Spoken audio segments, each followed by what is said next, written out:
people are treating AI as this panacea to solve all the world's problems. But in some cases, it may be creating some problems, particularly in the mindset of business owners who somehow have forgotten about some of the basic marketing fundamentals. And they're looking at this AI as an end instead of a means to an end, as a destination versus a vehicle. So we're going to talk about that to kind of get you grounded back into, AI is exciting, doing a lot of great things, but we have to not lose sight of our marketing fundamentals, finding needs and filling it, finding problems and solving it. And don't get so caught up on the tool that you forget about the objectives. So we're going to talk about that later on. Welcome to the Marketing Pulpit Show, and I am Robert Gatewood, your host. We are here every Friday at 10:30 a.m. bringing you the good of marketing gospel. We're not saving souls, you're saving businesses, saving jobs, saving our community. Now, if I happen to save a soul along the way, don't hold that against me. We'll just call that icing on the cake. Now, the mission at Marketing Pulpit Show is to build strong businesses in our community so that we can put our people to work. And we do that with business development, job creation, and service. So if you ever find yourself in a business crossroads and not sure which way to turn, just turn on the Marketing Pulpit Show because we're on a mission. The show is broadcast live from the illustrious Radio 1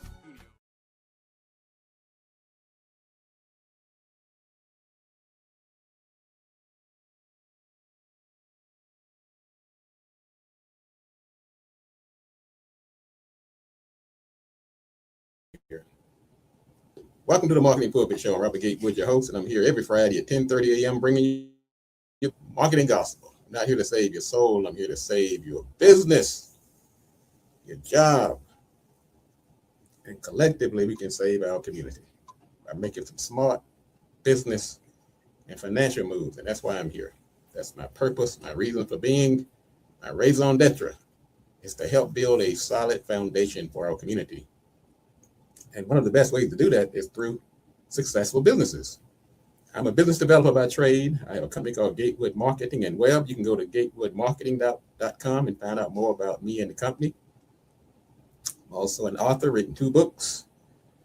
I've dabbled in the government space. I'm an adjunct professor at Prince George's Community College. As a matter of fact, I have a class tomorrow on marketing strategies. It's going to be a great group of people from 9 a.m. in the morning to 3 in the afternoon. We're going to cover all the fundamentals of marketing. I've been doing that for 26 years now. But when you have a purpose and you're determined to make an impact, you ever notice that things that you do tend to support each other? So my books, my classes that I teach, this radio show, my company, they all tie into a singular purpose of helping businesses start and grow. If you haven't gotten a purpose, get one. First bit of advice for today. This is first week in March.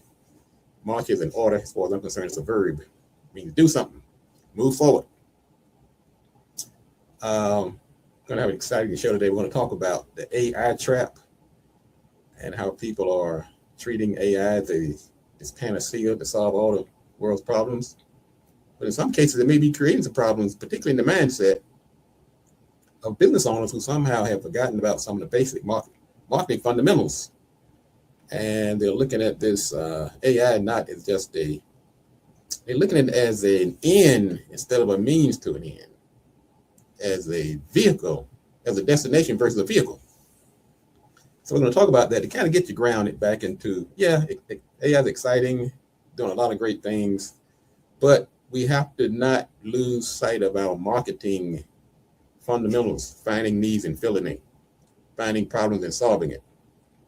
And don't get so caught up on the tool that you forget about the objectives. So we're going to talk about that later on. This is March, as we stated. This is National Optimism Month. I feel good about that one. It's also Problem Gambling Awareness Month. I bet. Let's see, Hearing Awareness Week. I heard that. It's also Listening Awareness Month and National Women's History Month. So hats off to all the women out there doing great things, creating history 365. Let's back up on this Listening Awareness Month. I'm going to touch on that quickly because I'm a big proponent of listening and the right way to listen. So many of the world's problems can be solved or prevented by listening, people listening to each other. And remembering that listening is to understand, not just to go through the physical aspects of audio inception. Understanding, not just responding or waiting for your chance to respond. It's a way to build trust. If you want to show somebody and help build trust, listen to what they have to say. And when somebody says something, take a minute and pause before you jump in. It gives you a chance to gather your thoughts, make sure you're not being hyperbolic or jumping the gun. Also, when you're listening, try to eliminate the distractions around you so you can actually hear what the person is saying. So many problems can be solved if we listen and listen properly. And if somebody says something you don't agree with or you're not sure about, just ask them, hey, can you clarify that? What do you mean by that? And sometimes you may have just misheard. Also, listen for emotions and inflections and not just the words that people are espousing. Don't interrupt people. I know that's when somebody says something that you don't agree with, you're going to cut them off. But if you don't interrupt, they may come back around closer to your point of view than you realize. Sometimes people laying down the groundwork to get to their point. When you interrupt, they don't have that opportunity. Listening will improve relationships. That is a fact. If you listen to people, you're going to have better relationships. If nothing else, it shows, like I said, that respect. You respect what they have to say and their opinions, and that in itself is going to help build relationships. And just know this, listening is a leadership skill. Some of the best leaders are good listeners.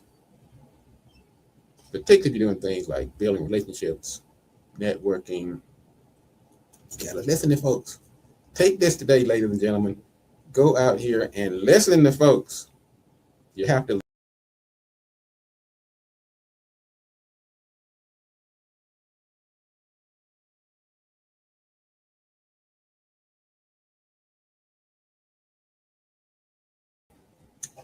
Let's see what else is going on. Let's talk about a couple of items in the news. The big news that happened since the last time we were here. We're in a war. What's up with that? I thought we were through with war. All these endless wars and nation building and toppling regimes. I thought that was like the 1900 kind of stuff. 80s. And the reason, I'm tell you why I'm against war. Because there is some true, there's one big truism. You never know where it's going to go. The only thing certain about a war is the uncertainty of war. Everybody goes in it thinking they got a few new weapons and they've learned something since the last time, not realizing the opponent is feeling the same way. But I'll tell you the problem I have with this war, in any war, and this kind of speaks to marketing. I'm going to throw a little marketing into the war machine here. I was sitting there watching the news the other day. I try to turn it off most of the time because I don't want it going to my ear hole. And I'm watching the Secretary of War and the callousness they have for death and killing people. It's like a game, a sport. All right. And they show these pictures of death and mayhem and destruction and barbarity. Seems like that's the kind of stuff you want to keep on the down low and not put it on the screen. I'm sitting there saying to myself, who in the world, what normal person wants to sit here and watch somebody being blown to smithereens?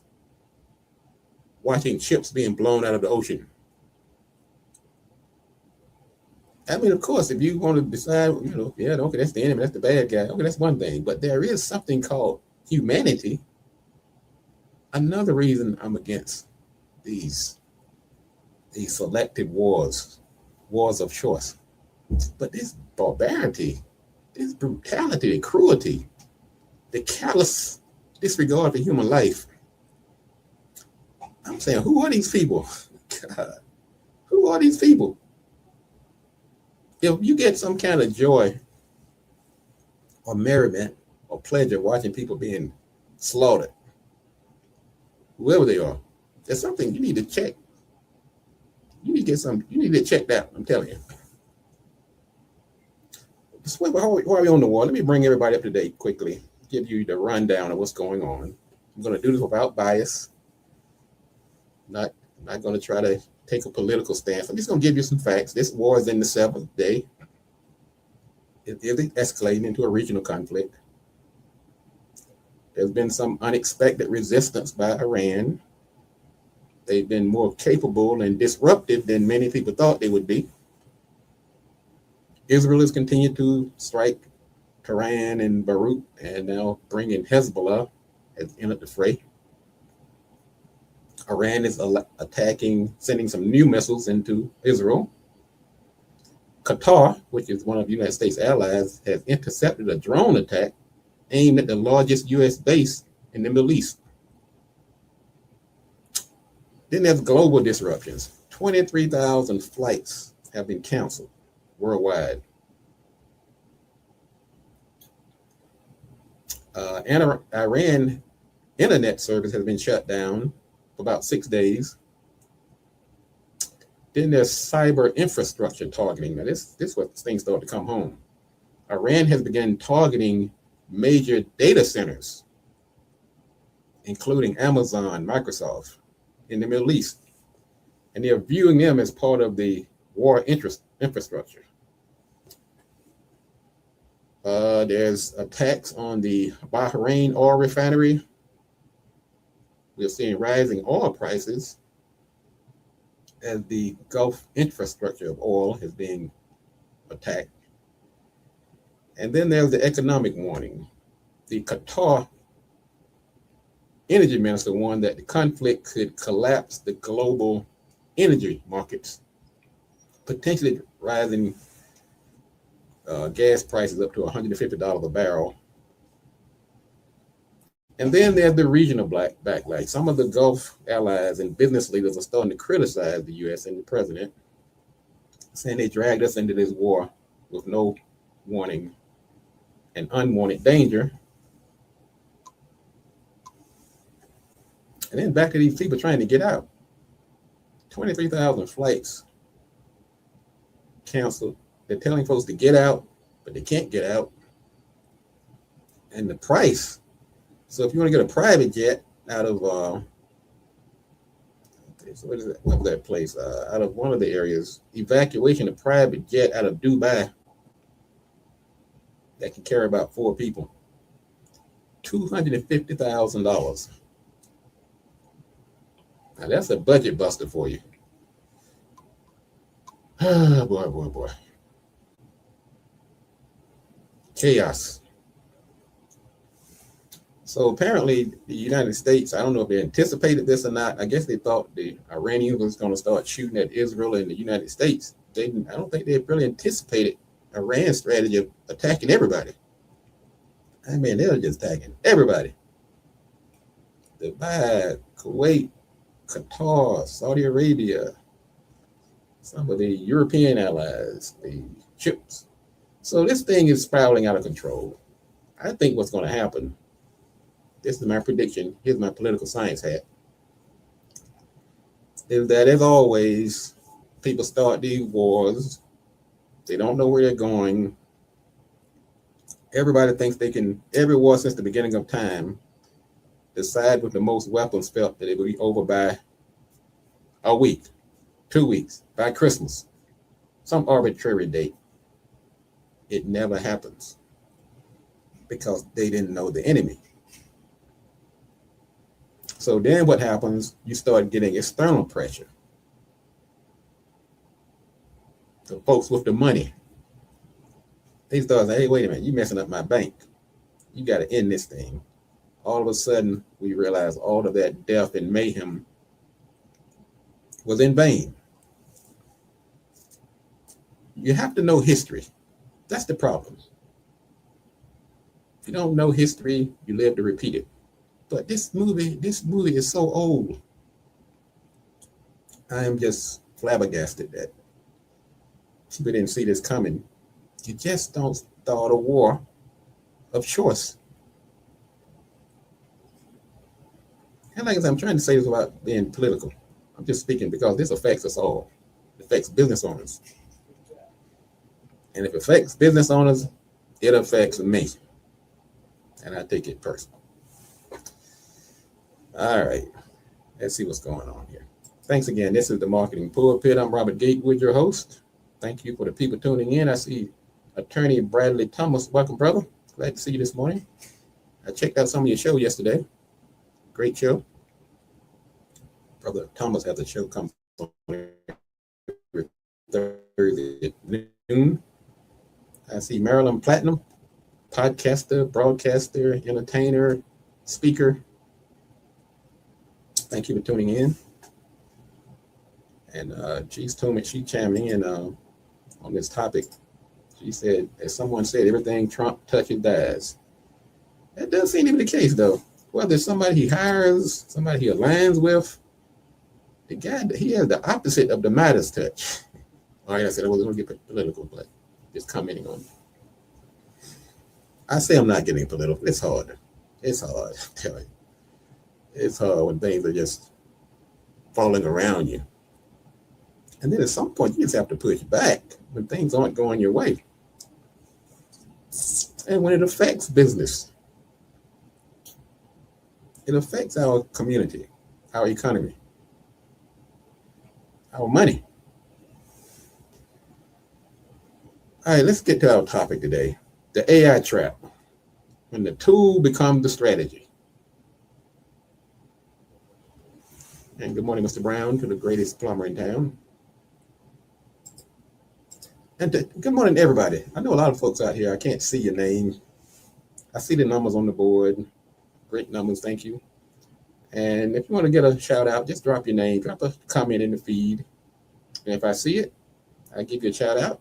Even plug your company, like Mr. Brown and the plumber, and Attorney Bradley Thomas, great IP attorney, intellectual property, platinum, great speaker, entertainer.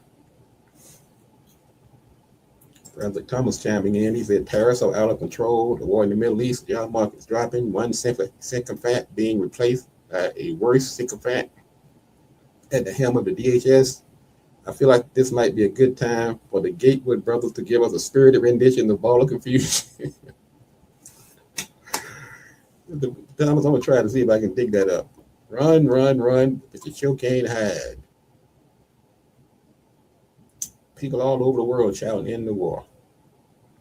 And the band played on. I was watching Trump talking about the drapes in the White House, in the ballroom.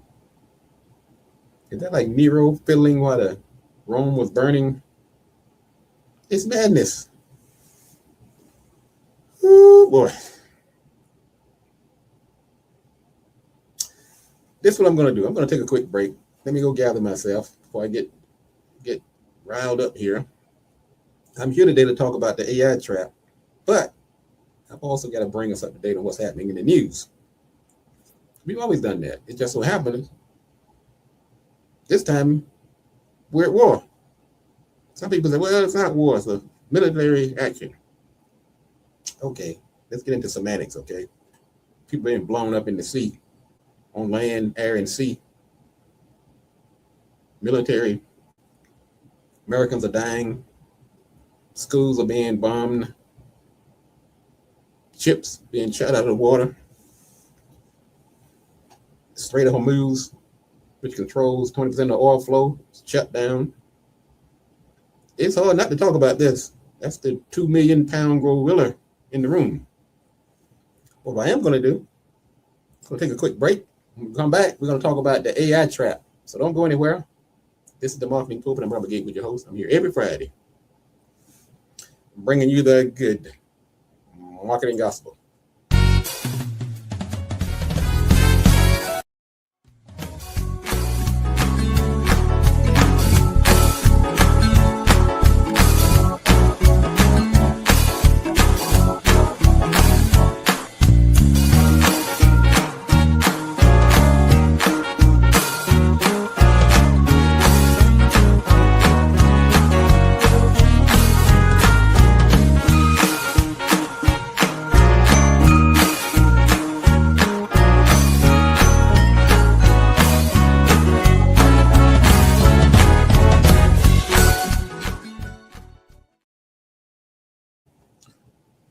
got a note the other day. A couple of my followers, they like they said they tune in for the show to hear the marketing pulpit theme song.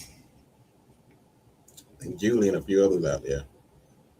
Just a little inside information. That song was actually produced by myself, my brother Daniel, and myself. We actually wrote that music ourselves in Daniel Gatewood studio, which is part of the Gatewood brothers that Attorney Thomas was talking about. Matter of fact, we were down in North Carolina last weekend. We had a Black History appearance at the Hollis Center down in Wadesboro, North Carolina, sponsored by my brother Leon. And we did a performance with a few other young people. We were kind of a part of a cast of a play. So it's like that, fulfilling your passion. It's never too late to fulfill your passion. If you want to be a thing to calm down and you don't have as many other responsibilities. So go back and revisit some of those passions that you had when you were younger, but you couldn't pursue them because life got in the way.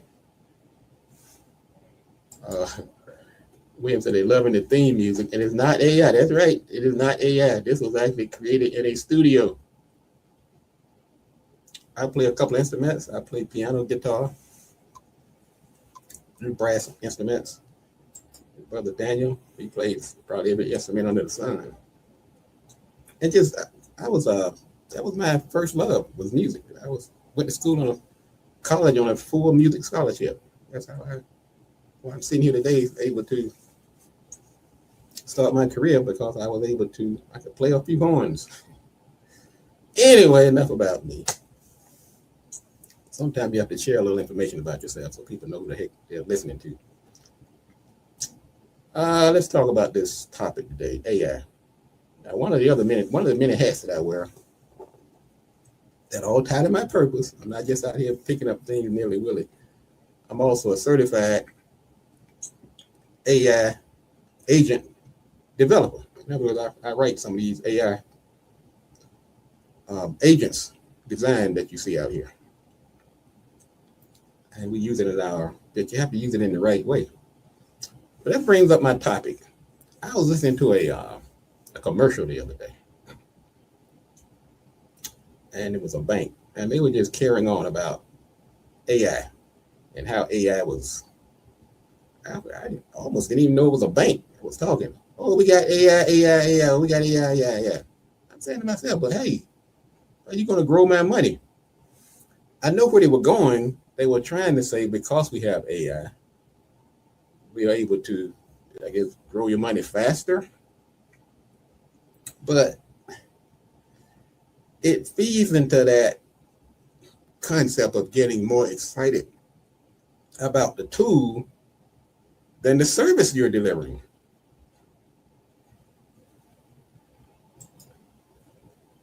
Platinum said she needs a song for her works. All right. We'll create a song for you. Anyway, we're going to talk about this AI. So,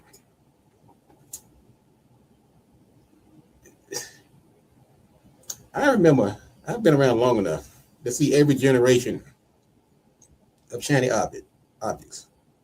Remember Flash, animated GIFs, social media websites. They all came in with a bang. Now, AI is different. It's a game changer.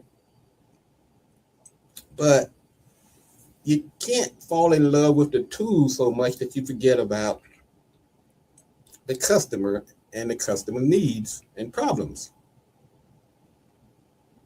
And to many companies that are so fascinated right now by AI, they forget that the AI is the vehicle and not the destination.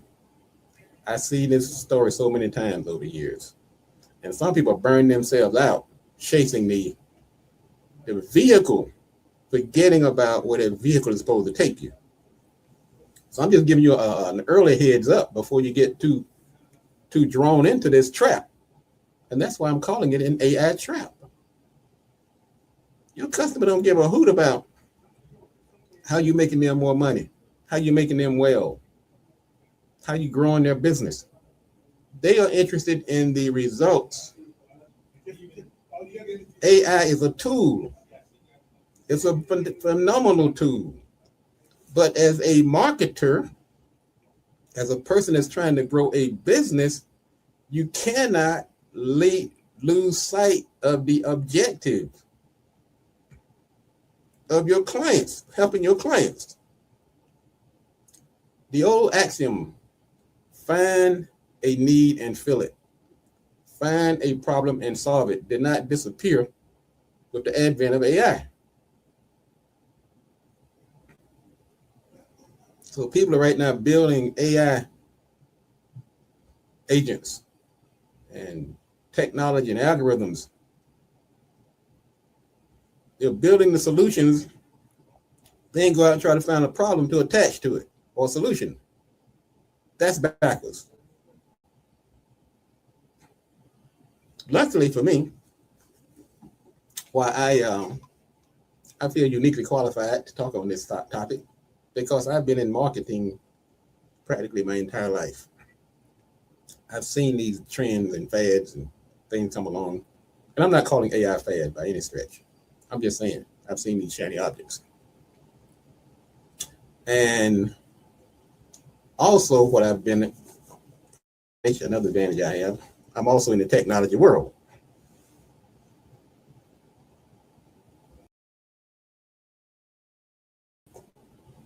I create websites. I was around creating Flash landings. I create social media strategy. I set up people's social media. I teach courses on this. I'm a technology consultant. I did it for the Small Business Administration. I'm doing it now for many clients. So I have an inside view on these things. And I'm telling you, don't lose sight of your customers. So this is especially dangerous if you have a customer base or clientele. Let's look at the consumer adoption process. You have the innovators, the early adopters, the late majority, the laggards. And the late majority and the laggards, these are the older folks that don't jump on something when it first comes around. They wait. And if you're talking about AI to them, expecting them to get a rise, you may be turning them off. I'll go back to that bank that was doing that ad. Talking about AI. Yeah, great. I'm glad you found a nice tool. But who are your audience? Who is your audience? Who are the majority of people that you're trying to reach? They may be afraid of AI. They may want that personal touch. They're angry because you're closing down locations. The thing they want to hear is about you're going to put more distance between me and a person. It goes back to your audience. And once again, I'm not anti-AI. Matter of fact, like I said, I'm writing the darn codes to make it work. But I'm not going to lose sight of the fact that it has to work as a tool and not replace the focus on solving problems and providing solutions, fulfilling needs. Let me just give you some quick pointers on why we must give AI or any tool its proper weight. Problems and solution is what create markets, demand. The tools themselves do not. Unless you're selling the tool, now that's another story. If you're not, you need to focus on what you're selling. The other thing to remember is that when AI is used correctly, it's invisible. You don't have to tell people you're using it. It's behind the scene doing its thing. And I'm telling you, a day is coming very soon where you won't be hearing the word AI. Just like when computers first came along. People say, I'm out here doing this computer work. It's not computer work, it's work. Customers don't give a hoot about algorithms. They want outcomes. I'm making a point here today. As a marketer, and to many of you small companies out here, I don't want you to get all hot and bothered and leathered about AI that you lose focus of your purpose. That you have a service that people want, but you're gonna dilute that need and that desire by this over dependence on AI. You're putting it in your ads, you're putting it in your content on your website. Oh, we have AI, we have AI, we have AI. So what? So does everybody else.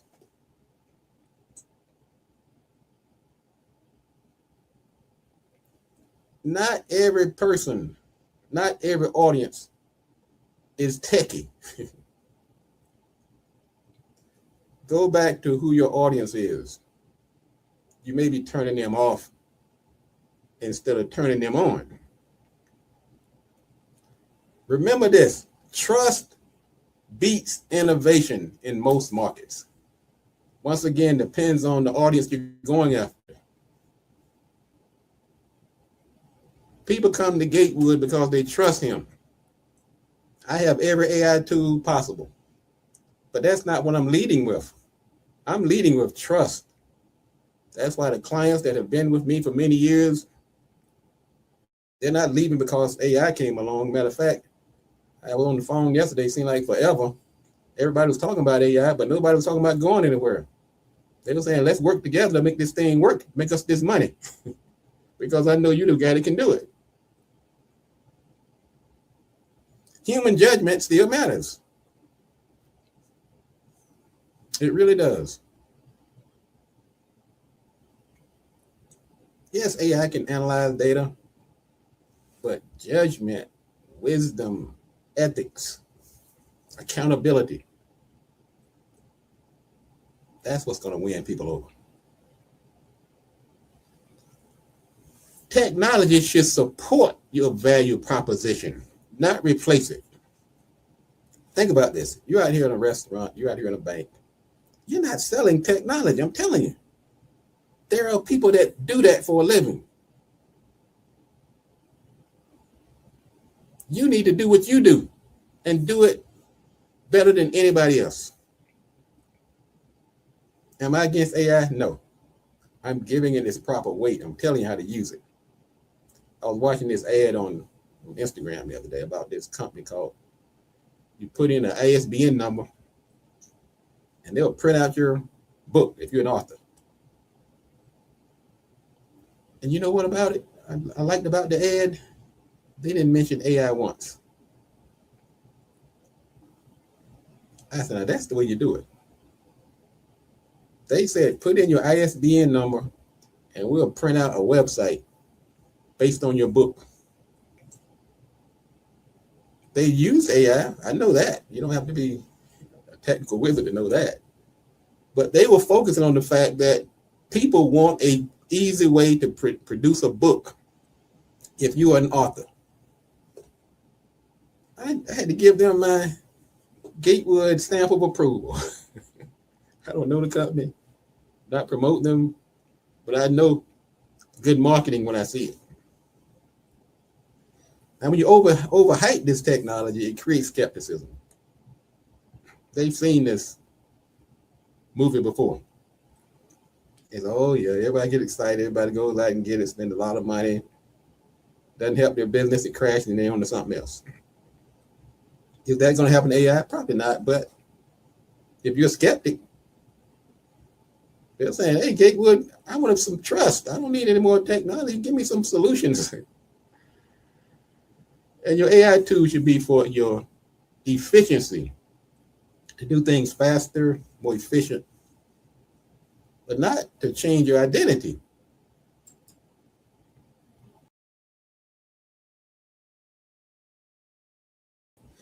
So to wrap this up for you, let's go back to Marketing 101. Marketing starts with understanding humans.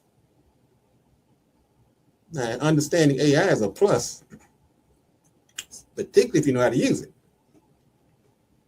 I am amazed what AI can do. Man, it has made my life so much easier. I think I've added another day and a half to my time off in the week, probably 2 days. Things that used to take me a day now, I can do in 5 minutes. And that's not an exaggeration. But I don't have to tell my clients that everything I'm doing is AI. Now, some things you might, that's for full disclosure and transparency. My point is they're more interested in that result. They're more interested in the result rather than the tool that I use to make it happen. I can tell them I've just spent $1 million on AI tomorrow. I've got every tool that the AI people have created. And they're still going to come down to the question, can you make my company grow? Can you make me this money? Can you make me better than my competition? Can you build my relationships? So AI is powerful, but powerful tools have this bad habit of seducing people into thinking that the tool is the mission. And that's what I'm trying to help you avoid. It's not. Understand people, solve real problems, deliver a great product, great service. If AI helps you do it better, faster, more efficiently, more power. But if you find yourself leading with the technology and not your wonderful service, you're just about to lose your way and your customers and your business. I'm just doing a little intervention here this morning because I've seen it happening. I see it happening. In this age of AI, the companies that survive won't be the ones with the most sophisticated tools. It'll be the ones who never forgot what marketing and their services was supposed to do in the first place.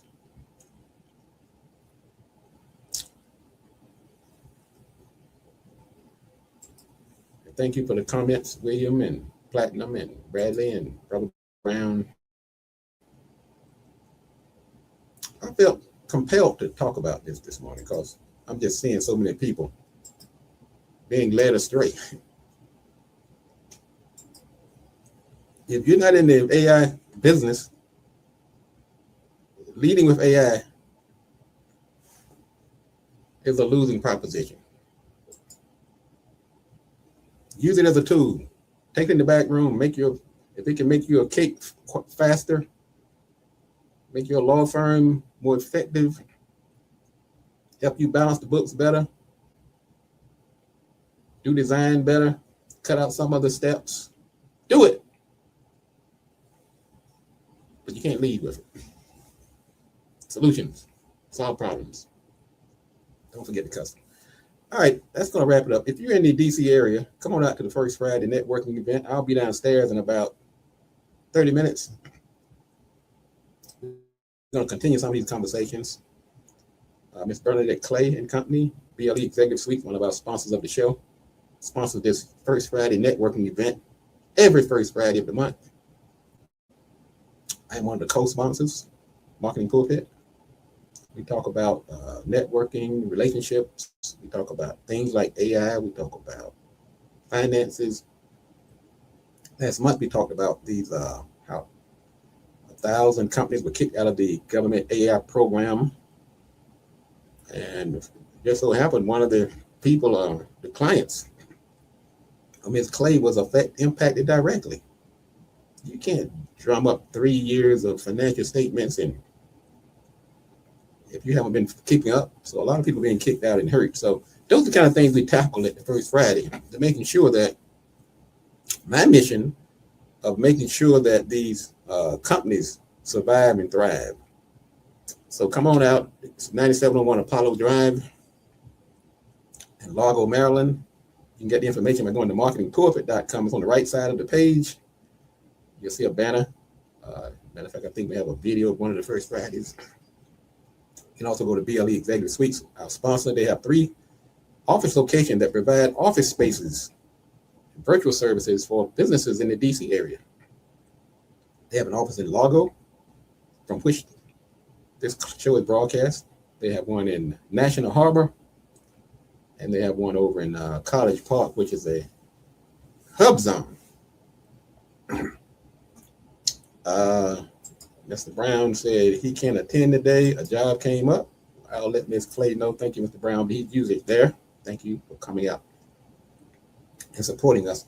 That's going to wrap it up today. We'll be back next week right here on the Marketing Pulpit Show. I'm Robert Gatewood. I'm a business developer by trade. I'll be in front of the classroom tomorrow, virtually talking about business strategy. And once again, if you are you need to keep up with this stuff that's going on. So you don't have to go back and get a 4-year college degree on a lot of things that are going on, just like I did on the AI certification. Get a certificate. Take some of these continuing education courses just to stay abreast. And where I teach at Prince George's Community College is a good place, but there are other places out here too. So just don't get behind on this stuff. Stay up and tune into this show and share it with others, particularly folks that are in the business space or those who are thinking about it. On that note, as I like to end every show, if you want to be successful, you have to do these 3 things.